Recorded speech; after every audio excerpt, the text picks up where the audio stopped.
It's missing the point. It's the Power Ranking Show. It's a weird one. I'm here with the real BK Bob Kelly. I'm Dave Clarke. It's a weird one because it's Thanksgiving week. Sometimes we don't actually do a show on Thanksgiving week, guys, because it gets a little strange. Schedules get weird, but for the first time, the Chicago Bears season is still relevant at the end of November. So it's like hard for me to not get on and talk about them. Also, Bro, not just relevant, top five relevant. top five of the Power Top Rankings five this week, which is, I'm not even sure I love that, to be honest with you, but fine, whatever. It's too much attention on my fledgling, decent Bears, but we'll come on to talk about them. Before that, another reason I wanted to jump on here and talk to you, Bob, is the Dallas Cowboys mounted an epic comeback in one of my favorite games of the weekend, if not my favorite. And I'd like to start with that. If it's all the same to you, We can start there. We definitely start there. You beat a very important rival in the Eagles, not only historically, but also in the NFC. I'm not sure you're going to catch him in your division, but I think at least if you're aiming for top seven in the NFC, probably not. Well, like I said last week, we did back-to-back the Commanders, me and you. The Bears and the Cowboys did fucking spit roast the Commanders and basically like derail their season earlier in the year. So if we can do the same to the Eagles, that would be nice. But walk me through that game, Bobby, because like I imagine you were pretty down in the dumps when it clicked over to 21-0 before they started to mount that comeback. So describe the game to me, because you were playing at the same time as the Bears. Describe that game to me and take me through the emotional roller coaster that you went through as these things in the game were happening. For the folks at home that didn't catch this epic rivalry, what happened beat by beat in that Cowboys-Eagles game?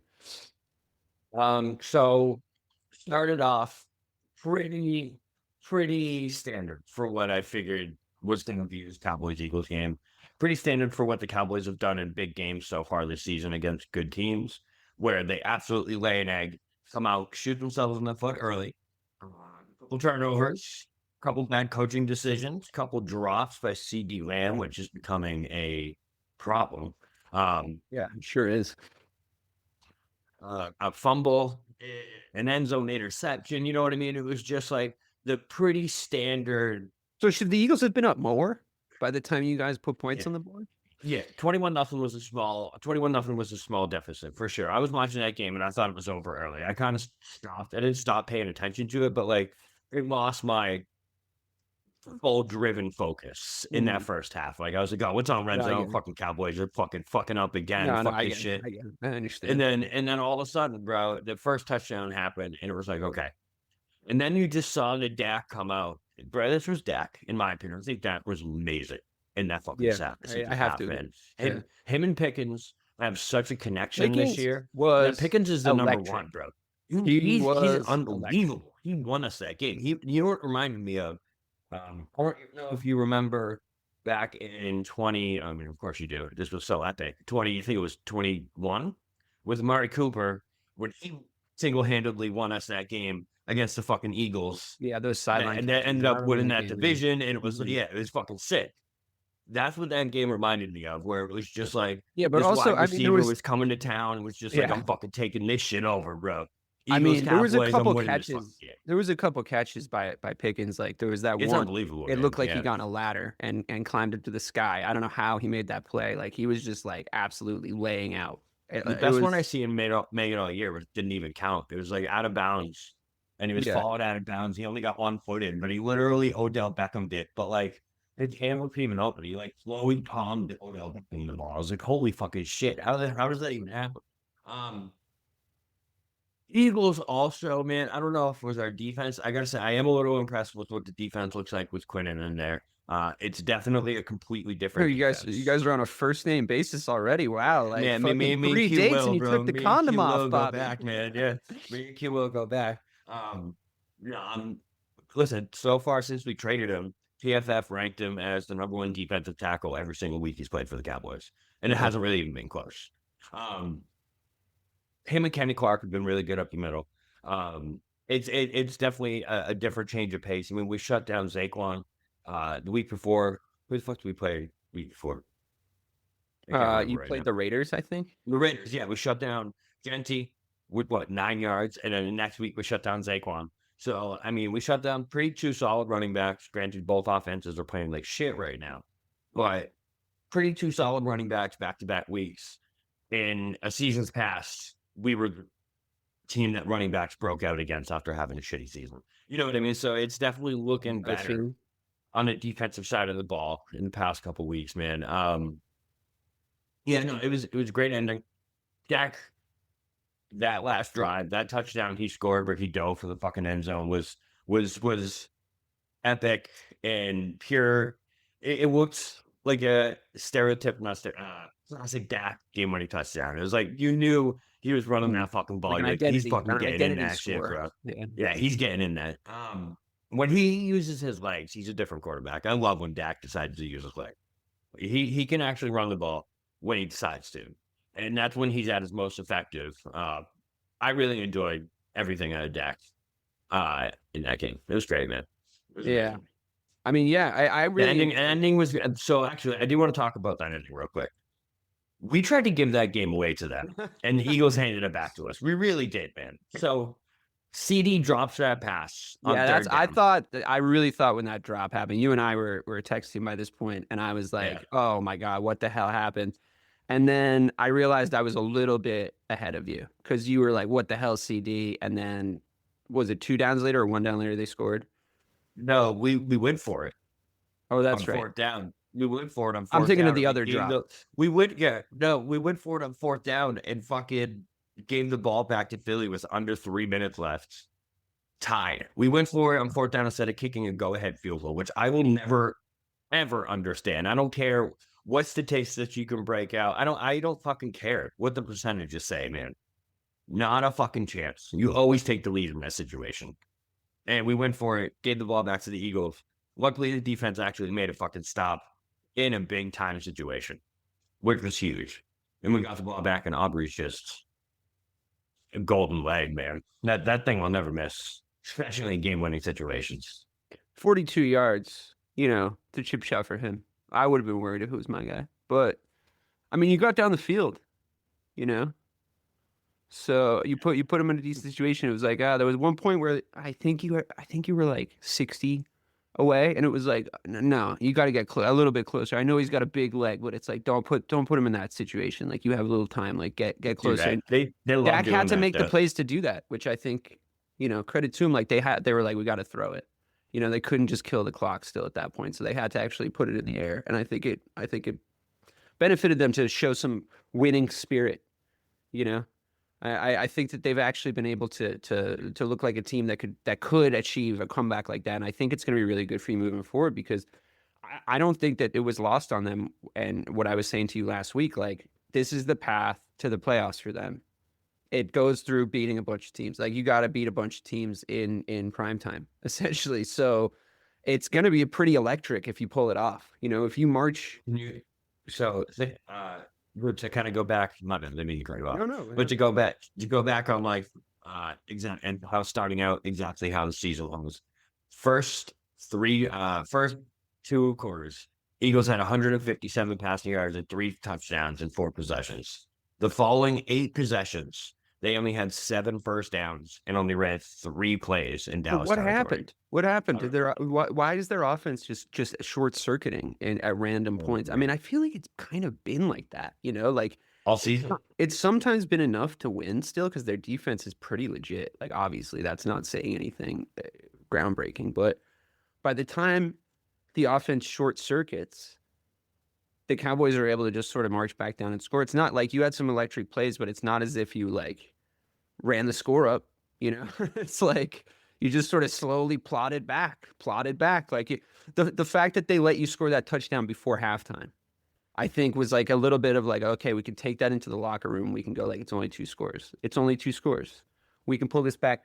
I guess I'm thinking a lot about like teams' mentality these days because of sort of how the Bears have been playing. So, I mean, I think with the defensive additions, you look a lot less, I don't know, inept on the defensive side of the ball, where it was probably a little much for your offense to be like, wow, really, guys, do we have to score 41 points to win a game? Like, that seems a little much, don't you think? So, Nice we've been talking all year. We've been talking all year about how the offense is there and the addition of Pickens as a 2 or like maybe even a 1 if CD keeps dropping on the numbers passes. I mean, he's doing these weird body catches. He's not. It might be a confidence thing because it just seems like he's not catching like away from his body and like, just He's doing missed two game-winning touches so far this year. Right in his breadbasket, man. Yeah, right in the breadbasket. It's absolutely true. Like they were both good throws. Like they were both good. Like they weren't even like he should be catching that at CD Lamb. It was like anybody needs to catch that. That's like you're good. Just catch it. We'll talk about it later. Yeah. How do you feel overall, holistically, about this playoff run? Should we look again at your schedule? Lions. So Chiefs and Lions is next. Obviously, that decides. Looking down the pipe on that, that's going to be tough. One of those. How they looked in their comeback. Win one. You do have to beat either the two. I think you got to probably win both. If we win both, we're going to the playoffs. In my opinion, if we win both, we're going to the playoffs. Do you think you can? Do you think you can? I think we can. I definitely think we can. And the way the Chiefs are playing, I think we beat the Chiefs on Thursday. I do. Well, I mean, really though, because like they came back too. They had their own little comeback. They did. We'll get remarkably similar seasons. Yeah, I think we beat the Chiefs on Thanksgiving. I think we come out and we're on fire on Thanksgiving. The momentum coming back against the Eagles like that. But it is the Cowboys, right? It is. They could throw up a stinker. I mean, look, you're 5-5-1. Ahead of you, you're 10th. Ahead of you are the Panthers, the Lions, the 49ers, the Packers. We lost to the Panthers. I mean, I think you can finish above the Panthers. I think that's definitely doable. I wonder what the 49ers season looks like when, Purdy's coming back and just throwing absolute stinky cheese. And he looked terrible. Just not looking good at all. So like what, a quarterback dilemma is a quick way to book a trip in January, don't you think? Like every time you see QB issues manifest at this point of the season, you can sort of say, just based on old wisdom of watching football for a million years, you can be like, you guys can book a trip in January. I know you're in the 7th seed right now, but you can definitely book a trip. It's totally fine. Have fun in the postseason. You can watch from whatever nice hotel you're at. But I just don't see any sort of postseason in your future if that's the situation. Is there anything more poisonous than like who's our QB? If there's a conversation, a split in any organization, not even one as well run as the San Francisco 49ers, like, it's just always poisonous. It always sucks when you're split on that stuff. So there are teams ahead. I mean, the Lions, they've looked incredibly inconsistent, especially on the offensive side of the ball. They didn't look that convincing against the Giants, but nobody seems to be able to beat the Giants convincingly. Nobody beats the Giants convincingly. Everyone beats them, but no one does it. Like, no one falls behind against the Giants. It's not even just doesn't beat them convincingly. Everyone is losing to the Giants at some point. They've coughed up so many fourth quarters that it's like, that's got to be a them thing. And like, they have talented players and like, they've had really bad, obviously injury luck, but looking at the Lions, they still have sort of stuttered. I think Campbell's hit or miss with the play calling, hit big or lose big, I guess, or miss big. All about Gibbs. The Lions are all about Gibbs. I mean, Gibbs is electric. He has offensive player of the year potential, if you ask me. He's got to be OP. I think he does. What about Jonathan Taylor though? That's true. Or I guess that's who it's between. Jigba. Honestly, might be mine. Ooh, JSN too. That's true. He might be mine, Bob. Honestly, for the day that Pickens had, JSN had like 50% more. Like he was making some absolutely crazy catches. Did you see the one where he just shrugged the guy off? Like he just he caught it. He shrugged him off his shoulder and then he just walked it into the literally walked it into the end zone. Style points, aura farming, whatever the kids are saying these days. He's definitely got the aura. He's definitely the best wide receiver in the league this year. And it's funny how people were questioning that trade when it happened. I know. I mean, the Seahawks. The DK Metcalf. Yeah. I mean, DK's looked okay this season. It's clear. It's clear once they cleared the way for JSN to be the one. Yes. Who the fuck was the better wide receiver in Seattle? You know what I mean? Yeah. I mean, Bears fans would kill me for this, but I've sort of always thought we have an overabundance of assets at the wide receiver position, and I still have a little bit of a question mark over DJ Moore's like commitment.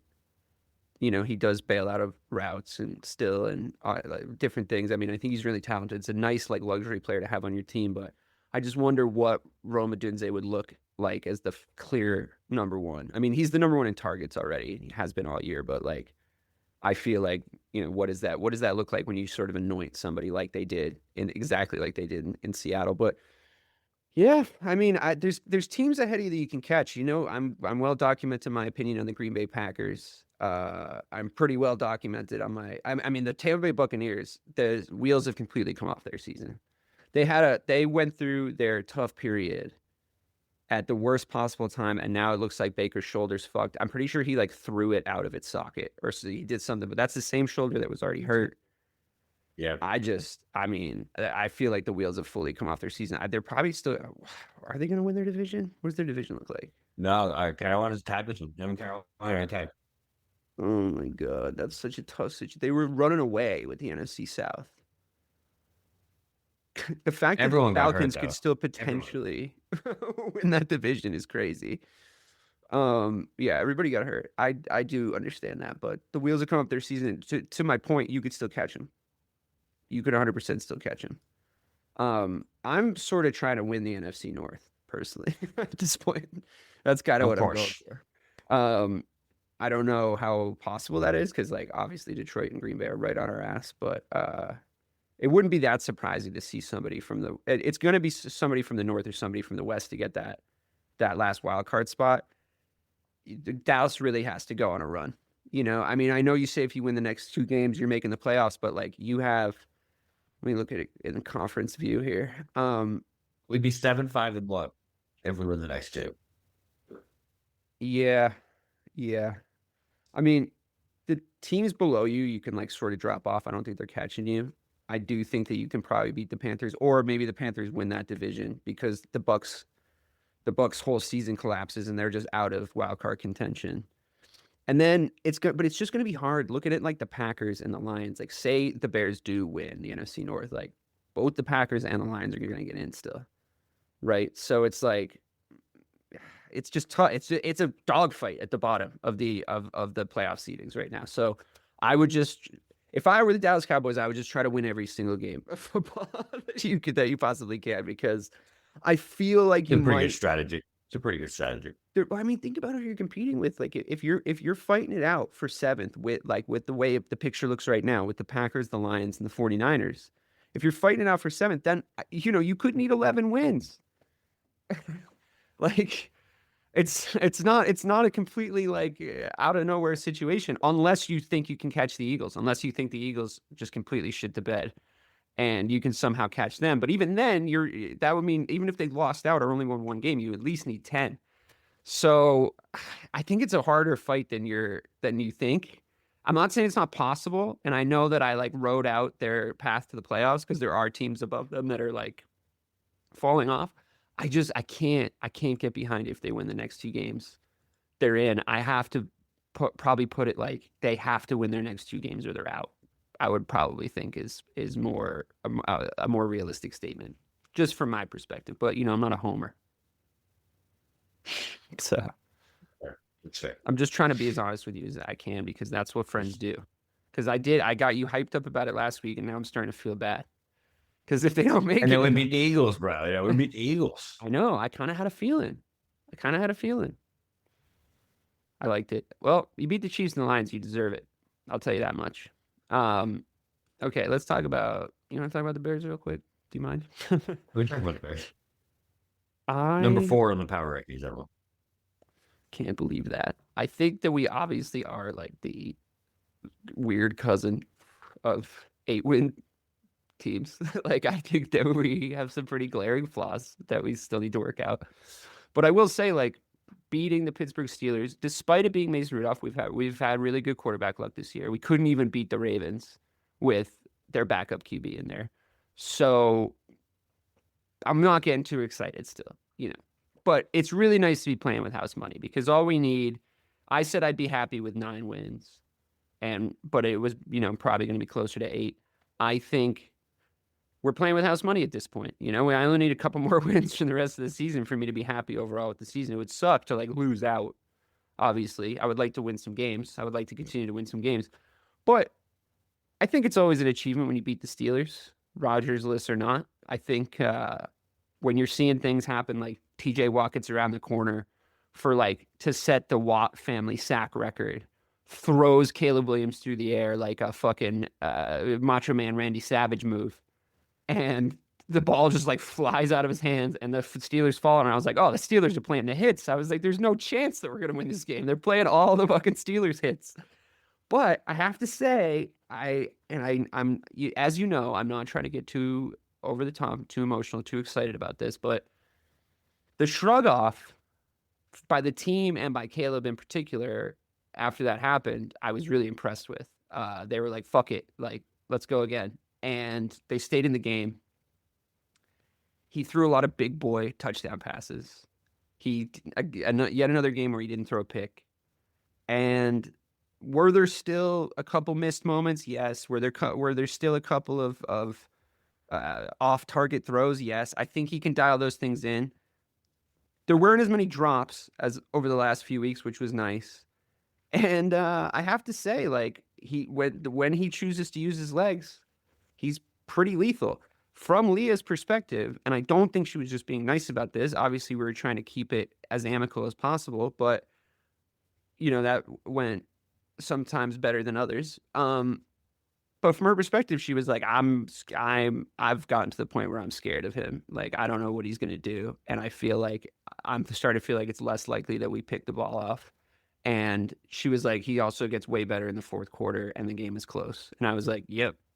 Like that. It's kind of nice to hear that an opposing, I know it's my wife and I know she, cares about me, but it was nice to hear from an opposing fan that they were nervous about what my QB was going to do to them. I mean, you played Caleb earlier in the season. I don't know if he would have entered that game feeling that, even though he had his probably statistical best game of the year against the Cowboys, but everybody did during that. Everybody was eating against the Cowboys at that time period. So like we didn't do victory laps, but I don't know. I mean, like if you were to play, if you were in this pivotal position right now, I actually do think, and I hope this isn't damning them with too much faint praise, but I actually do think the Bears are not a team you would love to see if you were the Cowboys trying to like make the playoffs right now. So if we're actually at a point where you're not happy to see the Bears coming, when you're in must-win situations, that's really all I could ask for, right?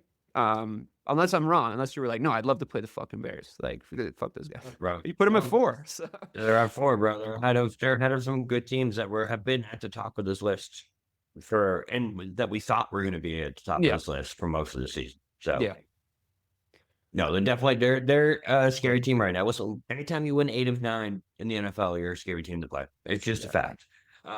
They call Caleb Williams. They're definitely Caleb Williams has earned the nickname Iceman around the NFL. Is that real? So I don't know. It's a real thing. It's a real thing, bro. Real thing.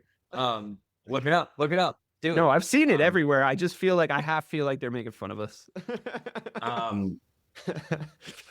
But the fake tush push was kind of funny.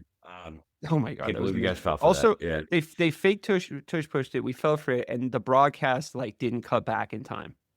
So like all of a sudden it cut back and it was like, I was like, is this a replay? And I was just Gainwell just like sprinting into the end zone. I'm like, oh my God. That's the other thing. When you get strip sacked for a touchdown and you fall for a fake tush push, you're probably not going to win the game. If you had told me right before the game, hey, those two things are going to happen, I'd be like, oh, great. So we're going to lose, like, obviously. And like, I was thinking about what you said last week. It's like, how do you beat the Bears? You got to score on them.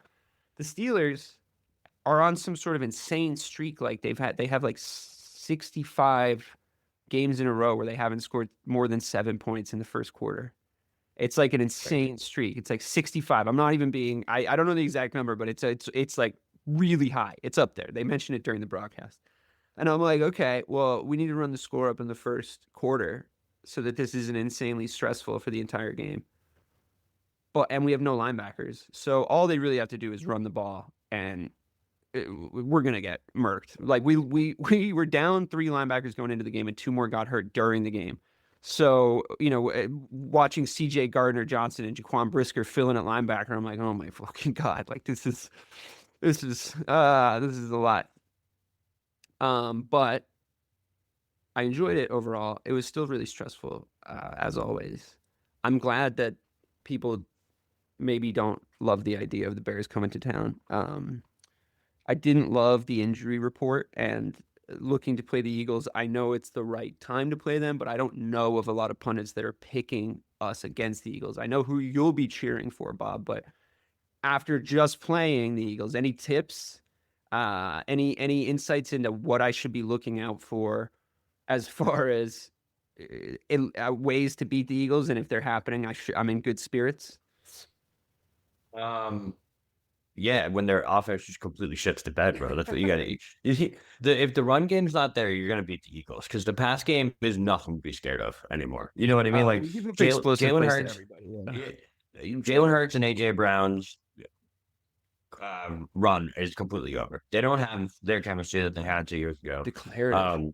And Devontae Smith being that secondary target is just non-existent anymore. I don't know what the fuck happened to that pass game, man, but it's really bad there. So if Zaquan's not Zaquan in any given game, it's pretty easy to beat them. Because I feel like if you can put up 28 points on the Eagles, you have an 80% chance of winning right now, maybe even higher.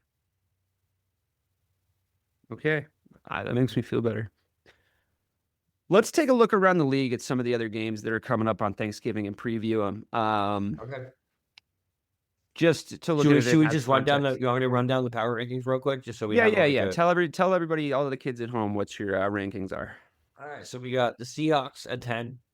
We got the struggling Bills at 9, hanging on by the skin of their teeth. Niners up to 8. Eagles go from 2 to 7, which is pretty rough. I'm happy about that drop, though. It's the happiest drop. Do they leave the power rankings if they lose to the Bears on Friday? 100%. 100%. They're fucking out of here, bro. No, they might drop to like 10 now. Well, It something depends- along it the lines depends you what said else today. You were happens, like, you were like, if I took everybody off the rankings that lost the game, there would be nobody off the rankings. There'd be no one left, man. Yeah, it's a fair point. But hey, sorry I interrupted you. You were saying, Colts, and where the fuck was it? What was that? 6? Yeah, Colts 6. Lions at 5. Bears at 4. Broncos at fucking 3. The Rams at 2. And the Patriots for the, third week in a row? Yeah, I think so. Third week in a row, holding strong as the number 1 team in the NFL. But yeah, you can run first. I just felt bad that the entire left side of their offensive line went down. It was That's just tough. one of those games. It was like a machine. Weezy Campbell's gun tough, and- man. Yeah, I mean, He's the think best it's lineman strange. I've seen in a while. He's the best since who's the Tampa guy that was really fucking good? Worse was really good when they went to the Super Bowl for Tampa. Yeah, He's the best I've seen since then. yeah, he's great, especially like a rookie year. But I feel like the machine gunning aspect of what happened to them. I know it's all sprains, but it's like, God, that's got to be so debilitating. I know they don't have still like the craziest, hardest schedule. Like they're about to play the Giants, but like I said, like the Giants aren't easy to beat. Nobody beats up on them, even though everyone wins, right? And then do they get a bye after that? I think that they do. So that'll really help for them to finally actually like hit their bye week and take a little break, take a little breather. But if you want to hear more about that, don't go listen to MTP Boston because I'm pretty sure they did kayfabe critics this week. So if you like wrestling, nothing to do with the Patriots, but if you like wrestling, off you go. All right, yeah, let's talk about the Sunday slate of games real quick, and then we'll get out of here. We'll leave you with a more truncated version for Thanksgiving because everyone's got shit to do. So the Packers are playing the Lions. That's got obviously big implications in Like that the Lions aren't like the fucking, you know what I mean, the cupcake on Thanksgiving anymore. That you wake up at noon and watch get blown out every fucking year. I think that gives them an advantage in this game. It helps to be the Thanksgiving home team, which the Lions are. I like the Lions in this contest. I wonder what the odds are for this. I'm gonna guess Lions plus 3.5. No, plus 2.5. 3. 3? Ooh, okay. Yeah, to the Lions. It's interesting. It's kind of a pick 'em on the money line though. 115 to 105. Minus 115, 105. That's so weird. It's a big spread for 115, 105. Oh no, I'm wrong. Sorry, I read it weird. The Packers are underdogs plus 130, 150 for Okay. the minus 150 for the Lions. That's kind of crazy. You want to just guess the lines? Chiefs, Cowboys. Cowboys by 1.5. Chiefs by 3. What? Yeah. I guess the Chiefs just won, so Yeah, then it was a that was big a very comeback. That's what I homer was trying to guess. tell you. I was trying to tell you that shit. You were fucking drinking the Cowboys Kool-Aid. I was trying to describe to you that the Chiefs are like not going anywhere. Bengals, Ravens.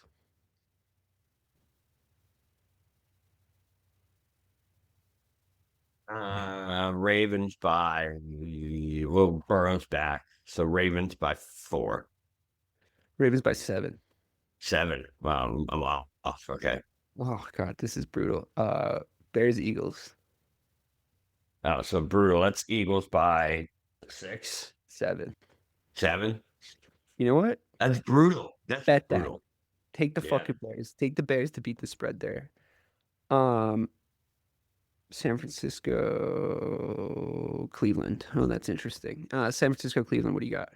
In Cleveland, Yes. San Francisco by 4. Purdy's there 6. See, I would have had it a little higher too. 4.5. Wow. I was surprised it was so low. I mean, man. Jags, Titans. Who gives a shit? But Jags, Titans. Jags plus 8.5, 10, 6.5. 6.5. I feel like that. By the way, I don't think that your Cam Ward take is dead and gone. I don't think a rookie year in a situation like that should be judging him as harshly as like a lot of people seem to. A lot of write-offs already. I've seen some stuff I like. I think they could put some receivers in there with a halfway decent coach, and we might see a little bit of a resurgence. My heart goes out to QBs that are just not in good situations. They're not being coached and don't have anybody to throw the ball to. Because it's like they're saying you suck, but like then you watch the Panthers when what's his name, Bryce, is like running for his life his rookie year, and they're like, well, guess he's a bust, and it's like, okay, like give him a minute. I mean, I know he's short, but geez, And he has the moments. That's what I've noticed for Cam. They suck. The Titans are definitely the worst team in the league. He has it's moments, pretty though. clear. But he has moments. There was No, I just think it's one the play. Raiders. I think it's the Raiders because the quarterback You play think the in Raiders Las are Vegas worse? is so fucking bad, dude. Yeah, it It's is real so bad. like Gino's so bad. But there was a Cam Ward play where he was falling down and he threw it up in the fucking air and they got a first down on it. It was fucking amazing. So know. it was He's talented. Yeah, I think we should keep our eye on that and like check in this time next year, just see what they do in the off season. Jags, Titans. I told you already, right? 6.5. Houston Texans, Indianapolis Colts. That's interesting. And Indy Texans by Texans. 4.5. Not Texans, Colts by 4.5. Yeah, I mean, I was gonna say you nailed it, but that was the first one you guessed exactly right. But it is Indy. Saints, Dolphins. That's interesting too. Miami by 4.5. 6. 6. Isn't that crazy? It was crazy. They both suck. Yeah, but that's what I'm saying. Like, I guess it's in Miami, but it's like it's getting cold, guys. Come on, Vegas. Check the weather. Check the weather in Miami before you put these lines out there. There's a lot of money to be made this weekend. Falcons, Jets. Falcons by 3. Close, 2.5. Rams, Panthers.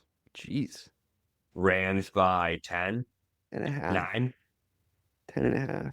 10.5. Wow. I mean, I think that's just a compliment to the Rams because they've just It is looked a compliment to the absolutely- Rams. The they've Rams are looked really absolutely good, man. electric, dude. Rams Like, are really good.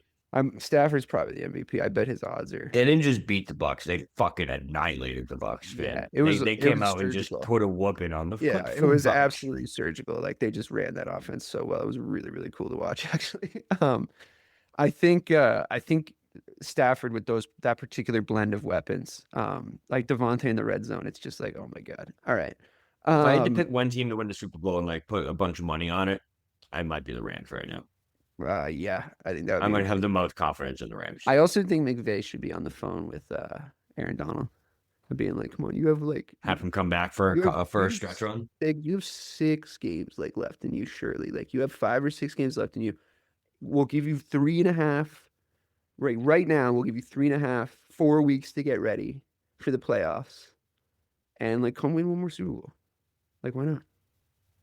You, you could be like, what? You don't have it anymore? Are you tired? Is that it? You're not like you could get his head about it. Cardinals, Bucks.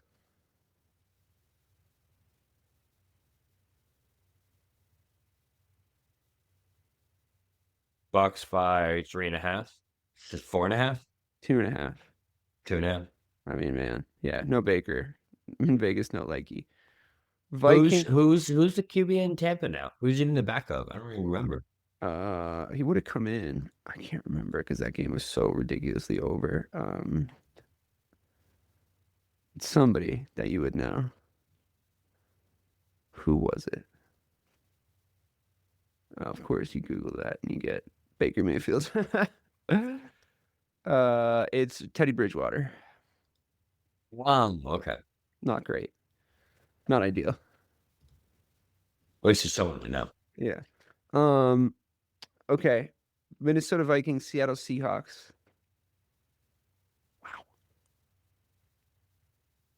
Who is it? Seahawks Vikings.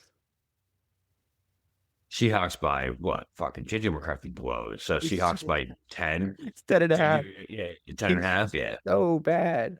Yeah, JJ I know McCarthy I know I sucks. sound like a hypocrite because I'm like, don't just like write off young QB. No, he sucks. Like, JJ McCarthy's not a good quarterback. he's not good, dude. It's bad. 9.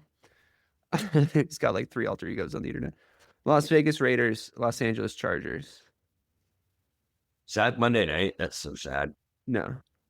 Okay. Monday nights, Pats, Giants. Oh, Pat's down. Okay.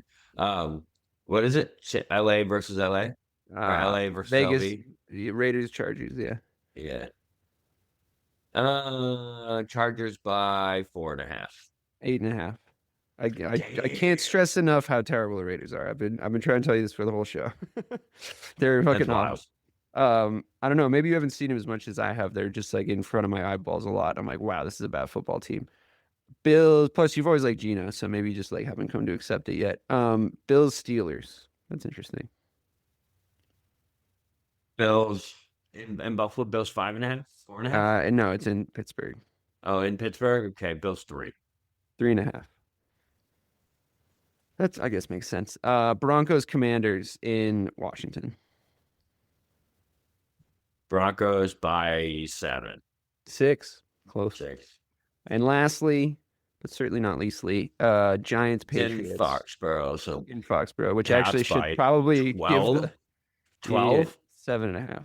7.5. That's Well, it. you have you have to think about the point margins that the Giants lose by. Like everyone barely beats them. This is my whole point. I know everyone That's a beats drop them. line now. It is going to be a close game because of that line. Exactly.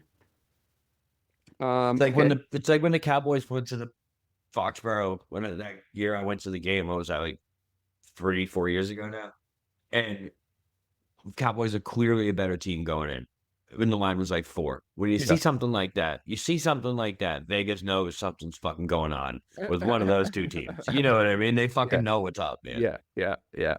Red flags. I would definitely call that a red flag. Pure red flags. That's going on. Yeah. All right. Well, that was fun. I'm gonna have a really good time watching all of these NFL games because Thanksgiving is for us and we are for football. I read an interesting sort of poetic idea that if you say fuck it, we ball, but also recognize the maxim that ball is life, you're kind of saying fuck it, like let's do life as hard as we can. So happy Thanksgiving, everybody. I leave you with that thought, and fuck it, we ball. Thanks for listening.